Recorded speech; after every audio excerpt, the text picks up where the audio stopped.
السلام علیکم۔ آج ہم احکام قرآن کی تیسری جلد کے حوالے سے گفتگو کریں گے۔ اس میں سورہ روم سے لے کر سورہ ناس تک کی صورتیں شامل ہیں اور اس میں چھٹی اور ساتویں منزل کی صورتیں شامل ہیں۔ چونکہ نماز میں زیادہ تر 29ویں اور 30ویں پارے کی صورتیں زیادہ تلاوت کی جاتی ہیں، تو اس میں ان تمام صورتوں کا بھی احاطہ کیا گیا ہے، اور جو اہم فضائل والی صورتیں ہیں، سورہ یاسین، سورہ فتح، سورہ واقعہ، سورہ رحمان، ان سب کے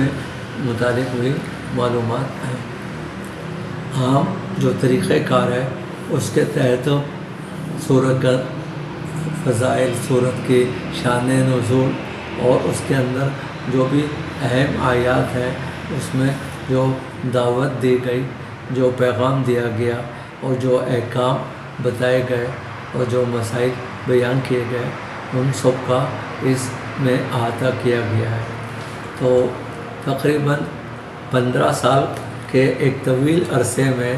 احکام قرآن کی تینوں جلدیں یعنی کہ 30 پارے یا 1000 صفحات مکمل کیے گئے، اور مفتی اسام اللہ شریفی صاحب نے اس کو دیکھا، ایڈٹ کیا، اس کی نوک پلک درست کی اور اس کو مطلب ان کی زیر نگرانی یا زیر ثانی، نظر ثانی دیکھ کر شائع کیا گیا۔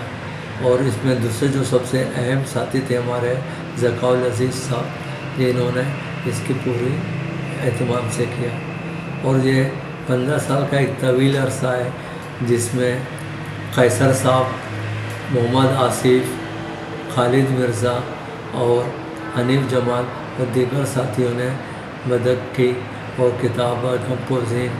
پروف ریڈنگ اور ٹیسٹنگ وغیرہ کے مراحل سے ہم گزرے۔ احکام قرآن میرے لیے ایک بہت اہم کتاب ہے۔ اس میں ہم نے 15 سال میں قرآن کی پوری تفسیر لکھی یا مکمل کی۔ اچھا، کمال کی بات یہ ہے یا حیرت کی بات ہے یا حسن اتفاق سمجھے کہ جب ہم قرآن کی یہ کام شروع کیے قرآن فہمی پروجیکٹ کے تحت، اس کے کچھ عرصے کے بعد مختلف جگہوں پہ اور مختلف چینلوں پہ قرآن کی تفسیر کا کام شروع ہوا، اور مختلف علماء کرام نے مختلف چینلوں پہ قرآن کے حوالے سے بات کی، اور کتابیں بھی لکھنا اور کتابیں شائع ہونے کا ہوا۔ یعنی کہ یوں کہہ سکتے ہیں کہ 21ویں صدی کے شروع کے 25 سال میں مختلف جگہوں پہ مختلف لوگوں کی تحت قرآن کے کام کو احکام قرآن کی اس 15 سالہ گفتگو یا 15 سالہ محنت کے بعد میں نے محسوس کیا ہے کہ اللہ تعالیٰ نے مجھے اور مفتی صاحب اور ہماری پوری ٹیم کو ایک بڑی سعادت اور شرف بخشا کہ ہم نے قرآن کا کام کیا۔ اور اس میں نے ایک بات نوٹ کی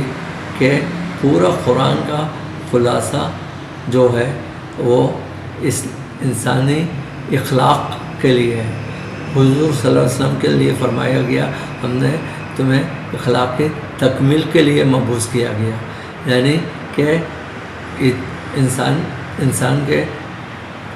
کس طرح سے کام آنا چاہیے، انسان سے کیا رابطے، روابط اور ملنا جلنا، وہ چیزیں ہمیں سیکھنا ہے۔ یعنی کہ صبر، تحمل، رواداری، انصاف، یہ وہ تمام عوامل جو ایک اچھے معاشرے کو جنم دیتے ہیں یا ایک اچھا معاشرے کو تشکیل دیتے ہیں، وہ قرآن ہمیں بتاتا ہے۔ اس لیے ہمیں چاہیے کہ قرآن کا مطالعہ، اس کی تفسیر کا،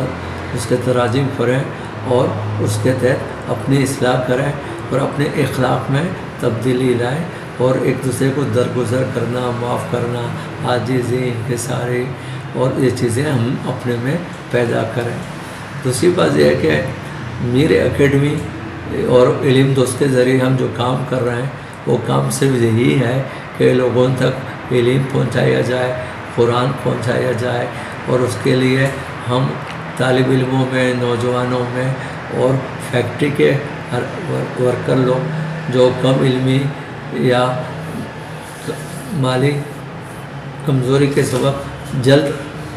کم عمری میں نوکری پہ آ جاتے ہیں، ان کو قرآن کا علم بھی اور دنیاوی علم بھی پہنچائے جائے۔ تو اس نیک کام میں اور اس اچھے کام میں، علم کے فروغ میں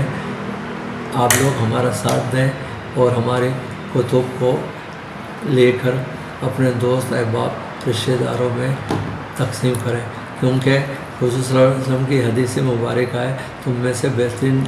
لوگ وہ ہیں جو قرآن پڑھیں اور قرآن کی تعلیم کو پھیلائیں۔ تو مجھے امید ہے کہ ان جو بھی ہم نے پروگرام ریکارڈ کیے یا آپ تک اپنی بات پہنچائی، یہ دراصل صرف پیغام قرآن یا دعوت قرآن ہے کہ آئیں ہم قرآن کی طرف رجوع کریں، اور قرآن ہی اللہ کی رسی ہے، اور اس رسی کو ہم تھامیں تو فرقہ واریت، لسانیت، صوبائیت، یہ تمام جو اخلاقی بیماریاں جو پیدا ہو گئی ہیں وہ دور ہوں گی، اور ایک اچھا اسلامی معاشرہ قائم ہوگا، اور ہم سب ایک دوسرے کے عزت اور محبت سے پیش آنے لگیں گے۔ شکریہ۔ زبردست۔